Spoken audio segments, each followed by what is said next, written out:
성탄이 되면 우리 모두 메리 크리스마스라고 기쁜 성탄을 서로 축하합니다. 그러나 예수님이 오신 첫 번째 성탄, 그 사회의 분위기는 메리 크리스마스가 아니라 메시 크리스마스였습니다. 모든 것이 뒤죽박죽 된 듯한, 엉망진창이 된 것 같은 그러한 분위기였습니다. 동방의 박사들이 유대인의 왕이 오셨다는 것을 예비하기 위하여 찾아왔을 때 예루살렘에 큰 소동이 일어났다고 했습니다. 그것은 마땅히 먼저 메시아의 오심을 분별하고 예배해야 될 유대 율법자들, 또한 바리새인들, 오랫동안 구약의 약속을 익숙히 아는 이들은 그 주님의 오심에 대하여 무관심했으나 저 멀리 동방의 이방 점성술가들로부터 그 분별함을 받고 찾아온 이들이 왔기 때문입니다. 그 소식을 들은 헤롯은 자신의 위치에 위협을 받을까 봐 베들레헴에서 태어난 아기들을 무참히 학살하는 대학살, 잔인한 학살이 이루어졌습니다. 이것이 첫 번째 크리스마스의 사회 분위기였습니다. 이 땅에 태어나신 예수님은 누일 곳이 없어 동물의 먹이통에 누였습니다. 하나님의 아들 예수께서 세상에 오셨을 때 세상이 그분께 드린 첫 번째 선물은 동물의 먹이통이었습니다.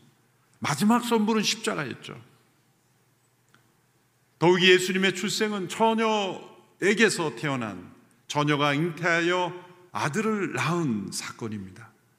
초자연적인 사건입니다. 신약 성경은 어떻게 이런 일이 가능할 것인가 라는 과학적 설명을 하지 않습니다. 도리어 요셉과 마리아가 그 엄청난 일을 감당하기 힘들어 고민하며 갈등하며 그러나 믿음으로 순종한 이야기를 우리에게 전해주고 있을 뿐입니다. 동정녀 마리아는 놀랍게도 자신의 몸을 통해 하나님의 아들 메시아가 세상에 오신다는 소식을 믿음으로 받아들였습니다. 누가복음 1장 38절의 말씀을 보시면 마리아가 대답했습니다. 보십시오, 저는 주의 여종입니다. 당신의 말씀대로 제게 이루어지기를 원합니다. 당신의 말씀대로 제게 이루어지기를 원합니다. 한 단어로 표현하면 아멘입니다. 아멘은 진실로 그렇게 되기를 원합니다 라는 표현입니다. 전능하신 하나님의 능력이 그 말씀을 통해 역사하시는데 그 말씀에 아멘으로 응답할 때 우리의 몸에, 우리의 삶에, 이 사회 속에 놀라운 역사가 일어납니다. 천지를 말씀으로 창조하신 하나님의 능력이 임하여 초자연적인 역사가 일어나는 것입니다. 마리아는 이 소식을 들었을 때 거절할 수도 있었을 겁니다. 두려워 외면할 수도 있었을 겁니다. 주변 사람들이 자신을 믿어주지 않는다면, 더군다나 요셉이 자신을 믿어주지 않는다면 파혼당할 뿐만 아니라 도대에 맞아 죽을 수도 있는 매우 위험한 일이기 때문입니다. 그러나 마리아는 하나님의 뜻이 이루어지기를 원했고 주의 여종이오니 주의 말씀대로 내게 이루어지이다 담대하게 믿음으로 순종했습니다. 그런데 요셉은 어땠을까요? 마리아는 자신이 결백하기에 당당하게 떳떳하게 그 위험한 길을 받아들일 수 있었겠지만 요셉은 더 큰 믿음이 요구되었을 것입니다. 마리아를 믿어야 합니다. 성령의 능력으로 이루어졌다는 것을 믿어야 합니다. 이 사실을 믿는다 할지라도 왜 요셉과 마리아에게 이런 일이 일어나야 하는가? 요셉은 심각한 고민에 빠졌을 것입니다. 하나님께서는 천사를 통해 요셉에게 계시해 주셨습니다. 마리아는 성령의 능력으로 잉태된 것이니 그를 보호하라. 그녀를 보호하라. 그녀를 아내로 맞이하라. 마리아는 이 천사의 계시를 받았고 요셉도 천사의 계시를 받아 이 요셉과 마리아는 하나님의 아들이 그들을 통해 태어나는 것을 받아들였습니다. 하나님께서는 오랫동안 메시아의 출생을 준비하셨습니다. 크리스마스는 베들레헴에서 시작된 것이 아닙니다. 베들레헴에서 태어난 예수님이 자라가며 남다른 능력을 보이고 다른 사람보다 더 탁월한 그런 능력을 보여 사람들에게 메시아로 인정된 것이 아닙니다. 예수님은 약속을 따라 메시아로 태어나신 것이고 메시아의 역할을 하신 것입니다. 하나님은 오랫동안 역사 속에 준비하셨습니다. 많은 예언자들을 통해 말씀하셨습니다. 창세기 3장 15절에 여자의 후손으로 메시아가 올 것을 예언하신 이후로 세례 요한에 이르기까지 적어도 200여 개 이상의 다양한 예언을 통해 다양한 시대 문화 속에서 여러 예언자들을 통해 예수님의 출생을 예언하셨습니다. 예수님은 약속대로 말씀을 따라 그 말씀대로 세상에 오신 것입니다. 세상에 어떤 위인이, 세상에 어떤 종교의 창시자가 예언을 따라 오신 이가 있습니까? 오직 예수님만이. 구약의 모든 역사는 이 세상에 오실 예수님을 미리 예언한 책이 구약입니다. 구약의 모든 약속은 예수님 한 분을 가리키고 있습니다. 신약의 모든 내용은 오신 그분이 약속하신 말씀대로 행하셨고 그분이 우리의 메시아요 하나님의 아들이신 그분이 사람이 되심으로 우리 모두가 다 하나님의 자녀가 될 수 있는 길과 진리와 생명이 되신 분이라는 것을 증거하고 있습니다. 하나님은 어느 때에 메시아를 보내실지, 또 어느 민족으로, 또 어느 가문으로, 또 어느 부부를 택하여 보내실지를 선택하셨습니다. 그러나 하나님의 약속을 따라 택함 받은 이가 요셉과 마리아입니다. 왜 요셉과 마리아일까요? 1차적으로는 그들이 다윗의 후손이기 때문입니다. 다윗의 후손을 통해 메시아가 온다는 예언이 계속 반복이 되었죠. 요셉도 다윗의 후손이요, 마리아도 다윗의 후손입니다. 다윗의 후손 두 사람을 통하여 세상에 보내셨습니다. 또한 그 두 사람은 정혼한 상태에 있었기 때문입니다. 이 정혼이라는 것은 우리말로는 약혼이라고 되어 있지만 오늘 우리 시대의 약혼과는 다른 차원의 약혼과 결혼의 중간 단계에 있는 것이 정혼입니다. 그것을 약혼이라고 번역을 할지라도 우리 시대의 약혼과는 다른 차원의 약혼이라는 것을 이해해야 합니다. 그것은 법적인 구속력이 있는 남편과 아내로 불릴 수 있는 관계입니다. 그러나 함께 살지는 않습니다. 약 1년 동안 이제 이 약혼의 단계에 이르게 되면 함께 사는 가정의 생활을 시작하기 전에 결혼 이전에 1년 정도를 따로 지내나 법적으로는 부부인, 우리가 생각할 때는 좀 애매한 그런 상태에 있는 문화가 있었습니다. 그 당시에 유대 결혼 문화이죠. 오늘날에는 어떤지 모르겠지만 예수님 당시에 그런 문화입니다. 그러므로 이 시기에 파혼을 하려면 마치 이혼과 동일한 절차를 밟아야 합니다. 그리고 이 사이에 혹 자녀가 태어나면 그 자녀는 법적인 자녀의 신분을 얻게 되는 것입니다. 그러므로 처녀에게서 태어나며 단지 마리아라는 한 여인에게서만 태어났다면 예수님은 사생아가 되는 것이고 그 사회로부터 보호받지 못하는 것이고 어떤 위험에 처할지 모르는 상황에 처해지게 됩니다. 그러나 이런 정혼한 관계, 요셉과 마리아의 법적인 보호를 받는 자녀로 태어났기에 예수님은 자녀로서 신분을 가진 자로 살아갈 수가 있었습니다. 바로 이러한 유대 문화의 독특한 정혼 관계라는 관계 속에 있는 요셉과 마리아를 하나님은 택하신 것입니다. 게다가 두 사람은 믿음으로 이 엄청난 사실을 받아들이고 담대하게 용기 있게 순종할 수 있는 이 부부를 택하신 것입니다. 하나님의 계획은 완전하십니다.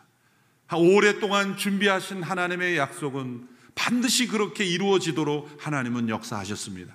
다윗의 후손 가운데 처녀를 통해 잉태케 하시고 태어나게 하시지만 의로운 아버지 요셉의 보호를 받도록 하시기 위하여 하나님은 요셉과 마리아를 선택하신 것입니다.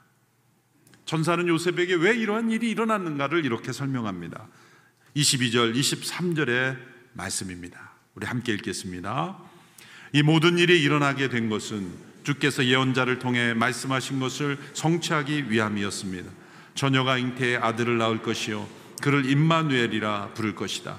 임마누엘이란 하나님께서 우리와 함께 하신다는 뜻입니다. 이 예언은 이사야 7장 14절의 말씀이 이루어진 것입니다. 제가 읽어보겠습니다. 그러므로 주께서 친히 다윗 왕실의 표적을 주실 것입니다. 보십시오, 처녀가 잉태의 아들을 낳고 그를 임마누엘이라고 부를 것입니다. 수백 년 전에 이미 하나님께서 다윗 왕조의 몰락의 시대에 주신 예언입니다. 처녀가 잉태의 아들을 낳고 그를 임마누엘이라 부를 것이다. 주께서 친히, 이 단어가 중요합니다. 인간의 무관심, 인간의 무능력, 인간의 불순종, 인간의 반역, 모든 것을 뛰어넘어 친히 찾아오신 사건, 처녀가 잉태하여 아들을 낳음으로 그가 바로 하나님이 우리와 함께 하시는 표적이 되는 사건이 일어난다는 것입니다. 이 예언대로 예수님이 세상에 오신 것입니다. 크리스마스는 베들레헴에서 시작된 것이 아닙니다. 오래전 약속을 따라 오신 바로 그분이 오신 것입니다. 그분은 아브라함과 다윗의 후손으로 나셨지만 아브라함보다 먼저 계신 분이요 다윗의 후손으로 오셨지만 다윗의 주님이신 분입니다. 왜 이런 일이 일어나야 하는가? 요셉에게 이렇게 설명하셨습니다. 그 이름에 이유가 담겨 있다. 임마누엘, 하나님이 우리와 함께 하신다. 독생자를 세상에 보내신 하나님은 우리와 함께 하시기를 원하시는 하나님이시라는 겁니다. 그 하나님은 천지를 창조하신 분이며 그 피조된 인간이 하나님을 반역하고 불순종하고 하나님을 떠났지만, 하나님께 등을 돌렸지만, 하나님은 친히 자신에게 등을 돌린 인간을 먼저 찾아오시며 받아들이지 않아도 끊임없이 찾아오시며 불순종해도 계속해서 포기하지 않고 찾아오시며 받아들이지 않고 여전히 완고한 그들에게도 끝까지 포기하지 않고 함께 하시기를 원하시는 하나님. 그래서 오신 분이 예수님이십니다. 하나님은 자신을 배반하고 떠난 인간을 포기하지 않으셨습니다. 하나님이 함께 하시려고 찾아오셨다는 것은 인간이 하나님을 떠나 있다는 겁니다. 하나님을 떠난 인간도 하나님의 형상대로 지음받은 인간에게 그 능력을 가지고 문명을 만들고 이런 창조적인 능력을 가지고 세상을 다스리며 살아가기에 하나님 없이도 사람들은 충분히 살아갈 수 있다고 생각합니다. 그러나 여러분, 뉴스를 보십시오. 하나님 없이 살아가는 사람들이 만들어가는 이 세상이 얼마나 무섭습니까? 수많은 사람들의 생명을 해쳐도 당연한 것이라고 여기며 여전히 정권을 가지고 있고 여전히 권력을 차지할 수 있는 그러한 세상이 바로 하나님 없이 하나님과 함께하지 않는 사람들이 만드는 세상입니다. 수많은 사람들이 죽어가도 조금도 꿈쩍하지 않고 자신의 권력을 차지할 수 있는 것이 세상입니다. 하나님 없는 세상, 하나님과 함께하지 않는 세상의 모습을 우리는 보고 있습니다. 우리 개인의 인생의 삶의 문제의 근원이 무엇입니까? 한마디로 하나님과 함께하지 않기 때문입니다. 하나님 없이 살아가는, 내가 주인 되어 살아가는 인생이기 때문입니다. 하나님은 그러한 상태에 있는 이 세상과 우리를 버려두지 아니하시고 함께 하시기를 원하시는 겁니다. 그리고 그것을 이루신 것입니다. 예수 그리스도를 통하여. 이 모든 인간의 불순종과 반역과 배신과 무관심을 어떻게 뒤집어 풀 수 있겠습니까? 어떻게 이렇게 반역자를 돌이키게 할 수 있겠습니까? 어떻게 하나님을 등진 자들 돌아오게 할 수 있겠습니까? 그것은 죄가 없으신 의로우신 하나님의 아들이 친히 인간의 몸을 입고 오셔서 그 인간의 모든 타락의 근원이 되는 죄를 짊어지시고 십자가의 죽으심으로 우리를 용서하시며 성령이 임하심으로 그들이 의롭고 거룩한 백성으로 하나님과 함께 할 수 있는 길을 여시는 길뿐입니다. 인간으로부터는 그 어떠한 길이 나오지 않습니다. 그래서 동정녀 탄생이 필요한 것입니다. 첫째로 동정녀 탄생은 인간의 본성에 대한 하나님의 심판을 나타내는 것입니다. 인간 스스로는 구원할 수 없다는 것입니다. 아무런 희망이 없다는 것입니다. 인간 스스로는 어떤 교육으로도 과학기술 문명으로도 스스로를 이 문제로부터 벗어나게 할 수 없습니다. 하나님을 떠나서 생긴 문제를 하나님 없는 그들끼리 해결할 수 없다는 겁니다. 다시 하나님께로 돌아와야 해결되는 것입니다. 그런데 스스로 돌아올 수 없습니다. 하나님께서 임하셔야 합니다. 하나님의 아들이 오셨어야만 합니다. 하나님의 능력으로 친히 우리를 구원하셔야만 합니다.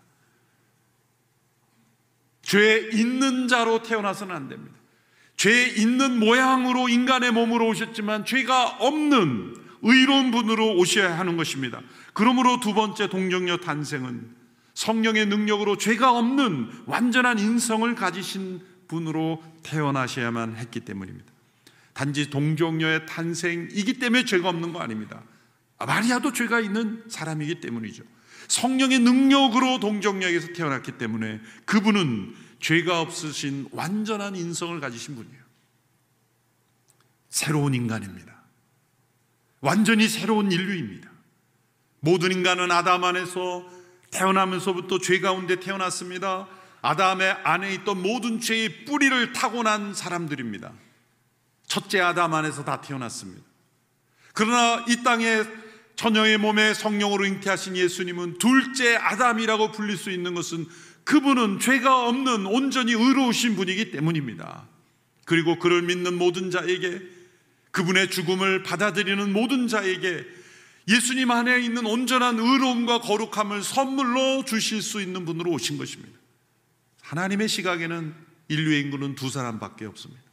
첫째 아담과 둘째 아담.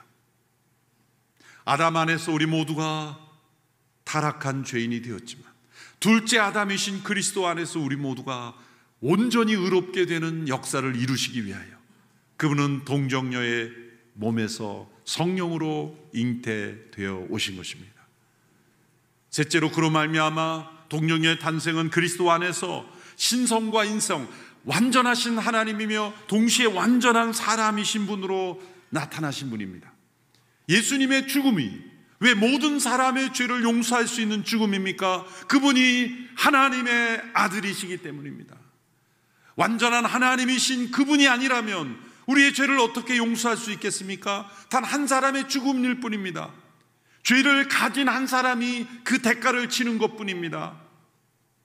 그러나 그분이 전지를 창조하시고 우리를 심판하실 수 있는 하나님이신 그분이 친히 인간의 몸을 입고 오셔서 우리를 대신하여 자신을 희생하신 죽음이기 때문에 우리의 죄를 그 죽음에 근거하여 사실 수 있게 된 것입니다.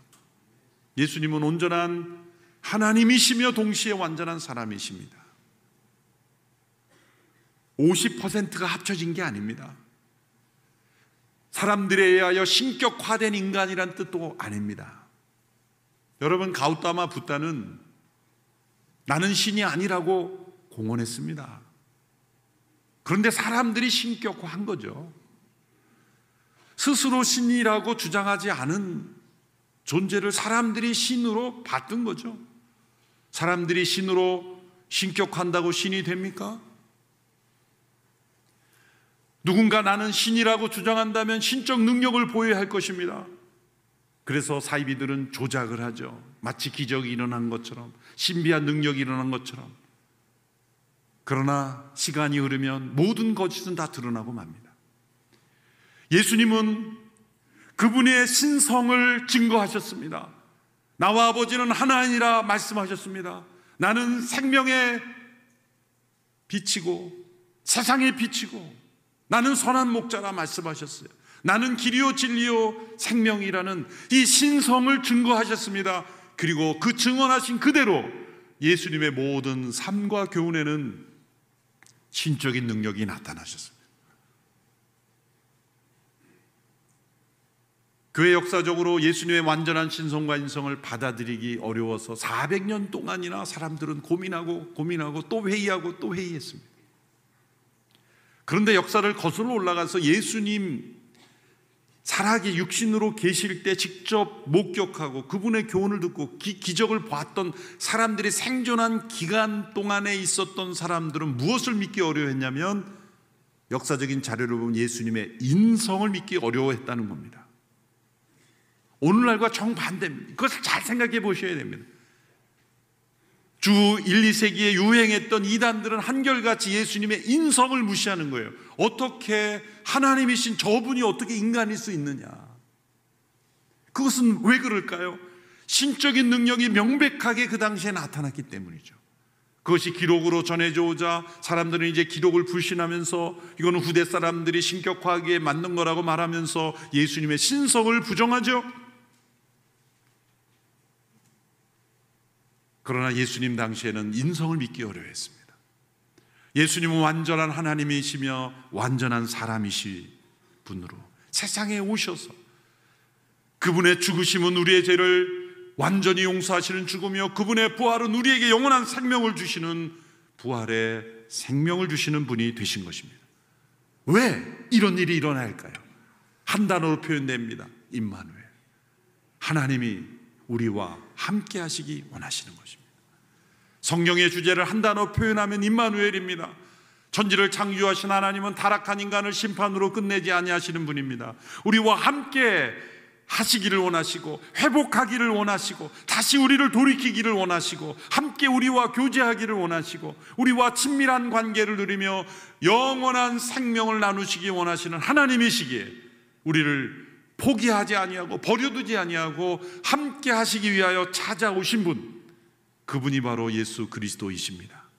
이것은 우리의 삶에 어떤 의미를 줍니까? 이 세상 속에 버림받고 소외되고 좌절하고 이 세상이 악으로 인하여 고통받는 모든 이들에게 왜 예수님이 소망이 되십니까? 전쟁의 한복판에 있을지라도 재난의 기근의 한복판에 있을지라도 기업이 부도가 나서 처절한 삶에 처했을지라도 죽을 병에 걸려 고통 속에 있을지라도 하나님이 여러분을 포기하지 아니하시고 함께하고 계신다는 이 사실 때문에 예수님은 우리의 소망이 되는 것입니다.